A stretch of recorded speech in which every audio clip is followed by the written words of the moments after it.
So I'm using my soft wash tip with an open dual lens, and that's giving me low pressure so I can get relatively close to these dirt dauber nests with my gun, and I don't have to worry about damaging the surface. Now we'll just come through with the brush and agitate these spots where the dirt dauber's nests are, and they did come up most of the way. There's a couple little spots where you can still see a little bit of residue on there.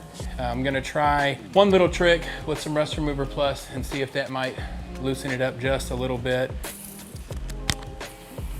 I've used this to remove clay staining on stucco before, and I've found that spraying it on and not necessarily letting it dry 100% seems to work a little bit better. It worked. Please subscribe to our channel, hit the like button, hit the bell. Appreciate you guys watching. Have a great day.